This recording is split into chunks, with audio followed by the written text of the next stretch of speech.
Hello and welcome back to my channel. I am Manjula and we are back again with another video, and this video we are going to talk about class 9 third chapter supplementary third chapter Iswaranda is storyteller. Yes, but before we begin, it's important that if you are new to my channel, don't forget to subscribe, like and share, and of course if you have already subscribed the channel, don't forget to hit like button and share it.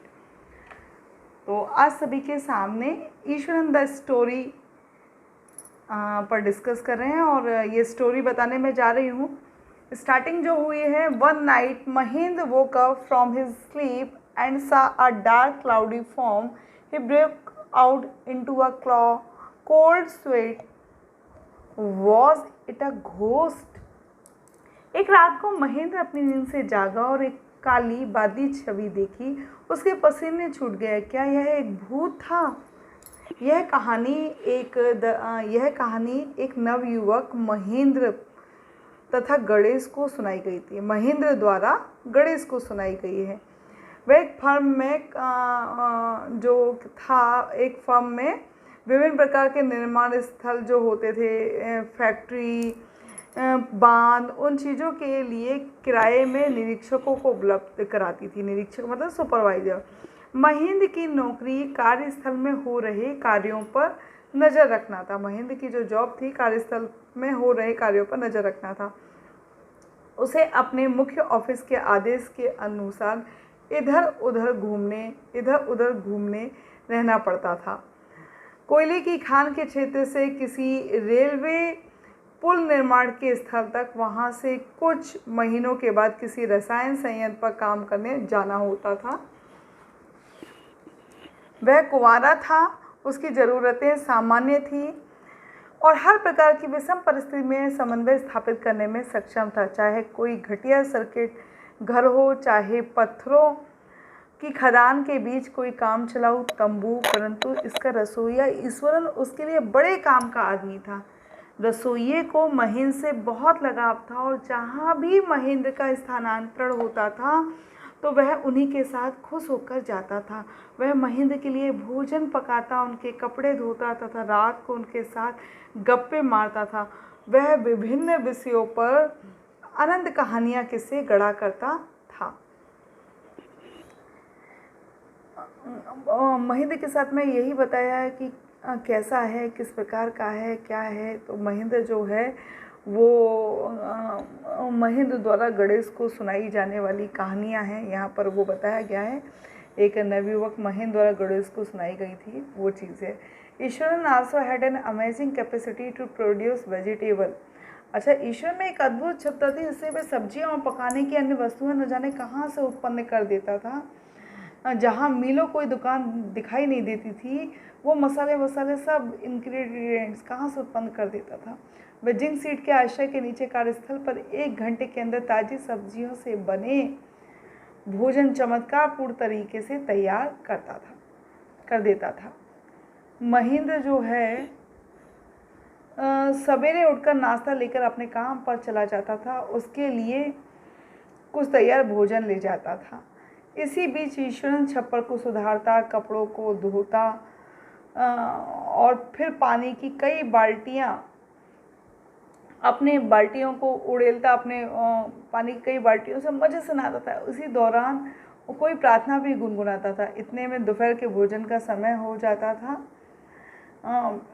और जम्हाई लेने से पहले वह थोड़ी देर पढ़ता. वह प्रायः कई सौ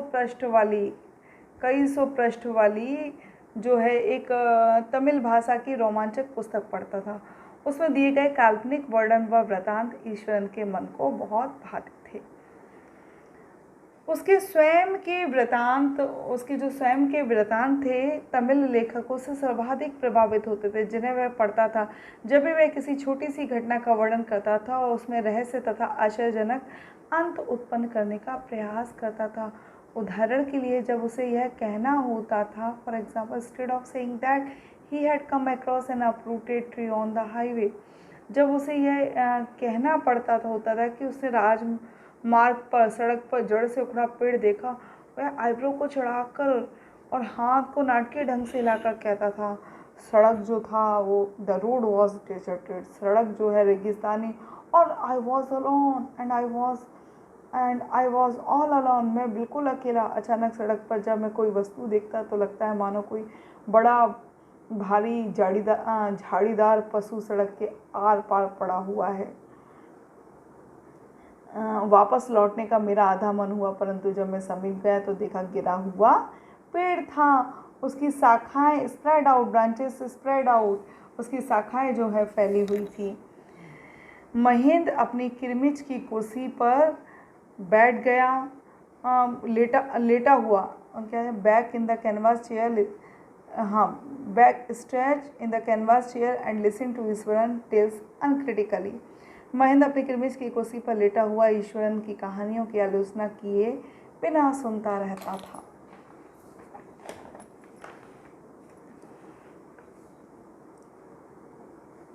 the place I come from is famous. Ishwar शुरू हो जाता था कि जिस जगह का मैं रहने वाला हूँ वह स्थान इमारती लकड़ी के लिए प्रसिद्ध था। डिस्ली वुडेड फॉरेस्ट ऑल अराउंड, जहाँ बहुत विशाल घना जंगल था। लकड़ियाँ हाथियों द्वारा ट्रकों पर लाई जाती थी। वे विशाल हष्टपुष्ट जानवर होते हैं। जब वे मदमस्त हो जाते थे तो बड़े बड़े अनुभवी महावत भी उन पर काबू नहीं पाते थे। आफ्टर दिस प्रोलोग, इस प्रस्तावना के बाद ईश्वरन हाथी से संबंधित कोई किस्सा कहने लगता है। एक दिन एक नर हाथी लकड़ियों के हाथों से बच निकला और झाड़ी को रौंदता हुआ जंगली बिलों को काटता और टहनियों को मनमर्जी से तोड़ता भ्रमण करने लगा। तुम जानते हो श्रीमान हाथी कैसा व्यवहार करता है जब वह पागल हो जाता है। अपनी ही कहानी से उत्साहित होकर ईश्वर मस्त हस्त हाथी की नकल करता हुआ फर्श पर उछल कूद करने लगा। द एलिफेंट रीज, हाथी हमारे नगर के बाहर आ गया, दीवारों को माचिस की तीलियों की तरह मोड़ रहा था। उसने जारी रखा, वह मुख्य सड़क पर आ गया तथा फल की दुकानों और मिट्टी के बर्तन,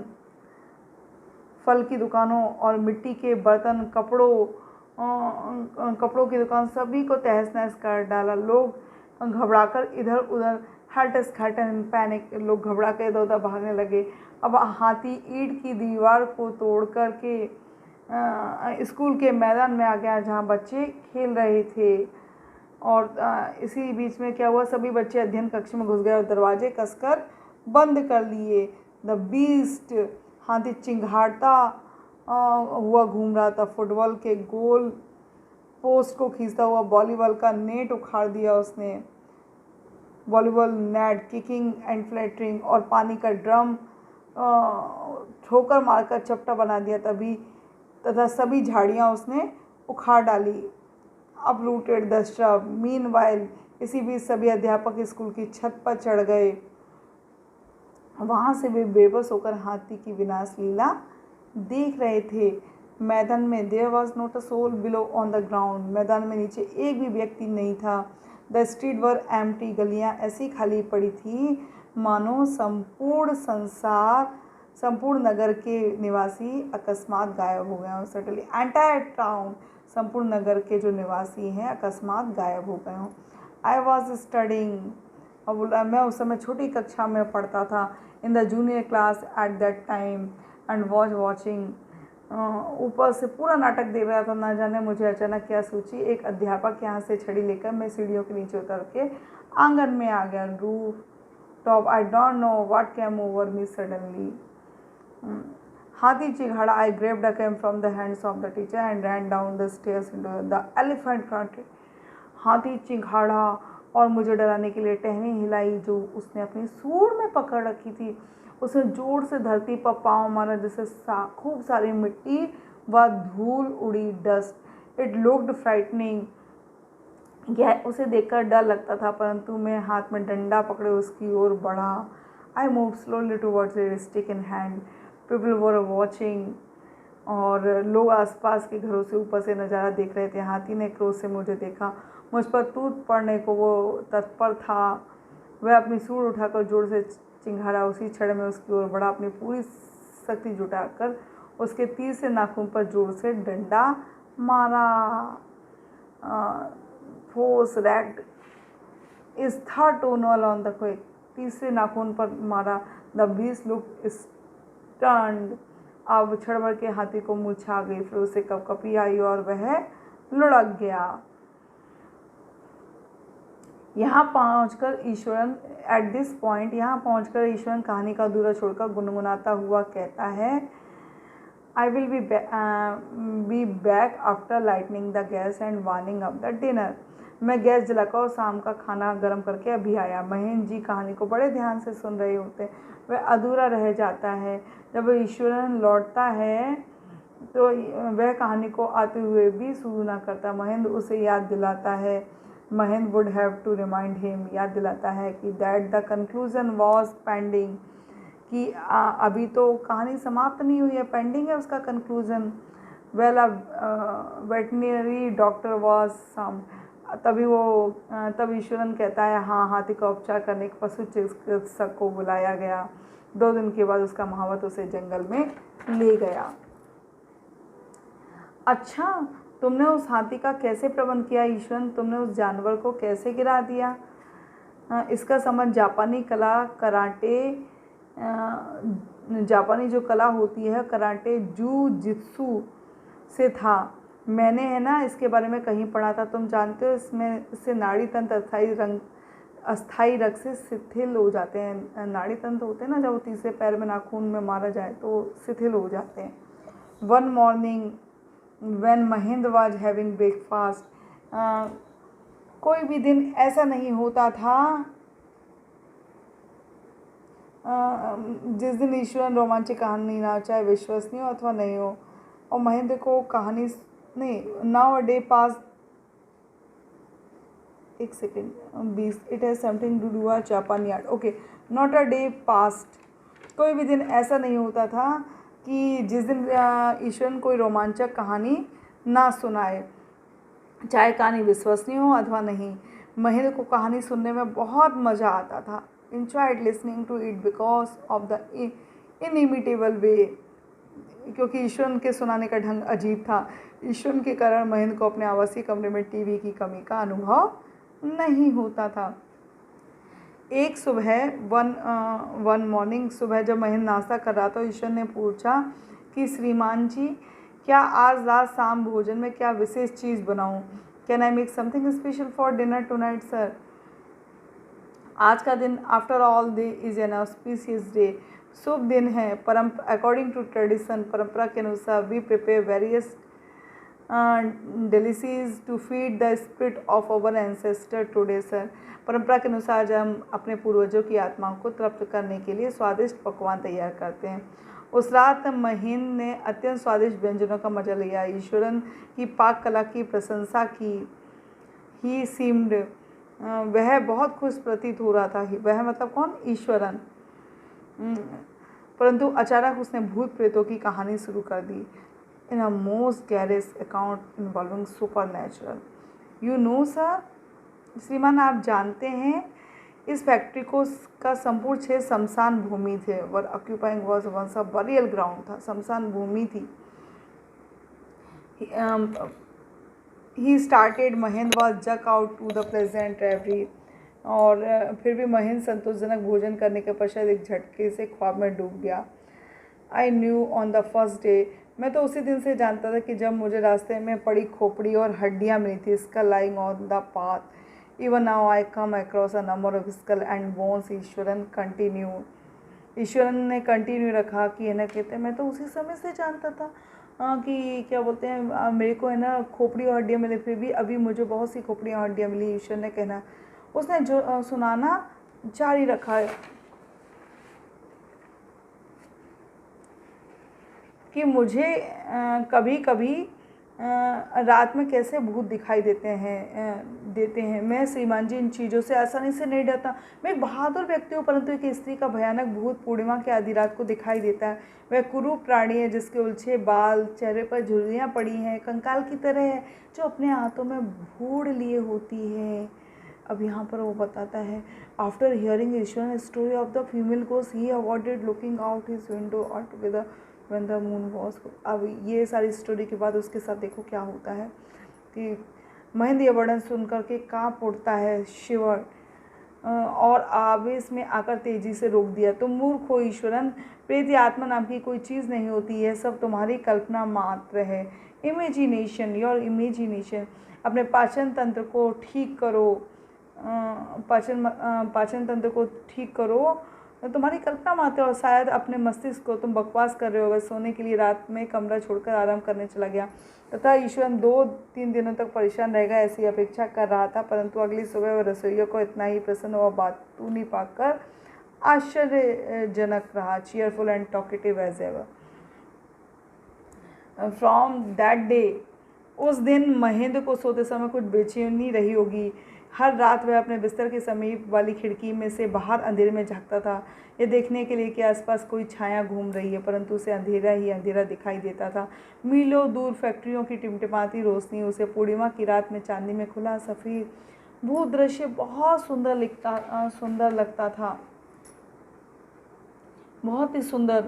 और क्या बोलते हैं, वो सब देखता था, परंतु ईश्वरन की उस रात स्त्री वाली जो स्टोरी थी, फीमेल वाली, भूत वाली, सुनने के पश्चात पूर्णिमा की रात को खिड़की से बाहर झांकने का साहस नहीं था उसमें।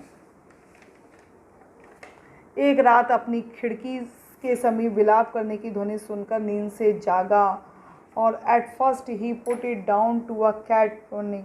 पहले तो उसने समझा कि कोई बिल्ली चूहे के लिए चारों ओर झपट्टा मारी है, परंतु ध्वनि मानव कंठ की लगती थी।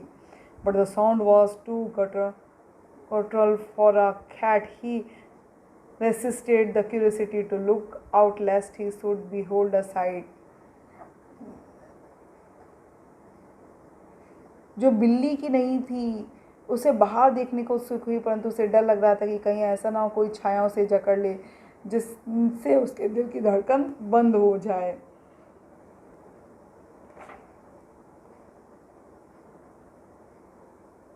परंतु ध्वनि ऊंची होती गई। स्पष्ट रूप से बिल्ली की आवाज़ नहीं थी। वह अपनी उत्सुकता को रोक ना सका। खिड़की के समीप बैठकर उसने बाहर चांदनी रात में झांका। White street of moon there. अब उसने क्या देखा, वहाँ थोड़ी दूर पर एक छाया गठरी सी बनी हुई गठरी सी उठाए खड़ी थी। महेंद्र को ठंडा पसीना आ गया और है ना कहते हैं हाँफते हुए वह अपने तकिए पर जा गिरा। Must be sort of auto suggestion, some trick his subconscious had played on him। धीरे धीरे जब वह भयानक दृश्य के प्रभाव से उभरा तो उसने अपने मन को समझाया कि वह उसके मन का ही भ्रम था। Things evil you saw yourself last night, I came running hearing।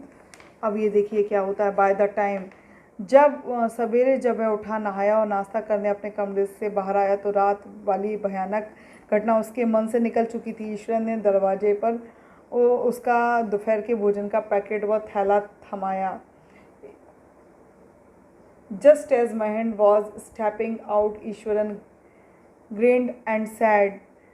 और क्या हुआ, ज्यों ही महेंद्र ईश्वरन की ओर बढ़ा वह हंसा और बोला, श्रीमान जी, जब मैंने आपको उस भूतनी औरत की कहानी सुनाई थी तो आप जो अपने हाथ में भूल लिए थी तो आप मुझसे क्रुद्ध हो रहे थे। Ghost of you were so angry with me for imagining thing। Well, you saw her yourself last night। I came running hearing the sound of moaning that was coming from your room। Eswaran ने हंसकर कहा, अच्छा तो आपने भी कल रात देख लिया है। मैं दौड़कर आती हुई विलाप करती हुई आवाज़ सुनी तो तुम्हारे कमरे से आ रही थी। आपके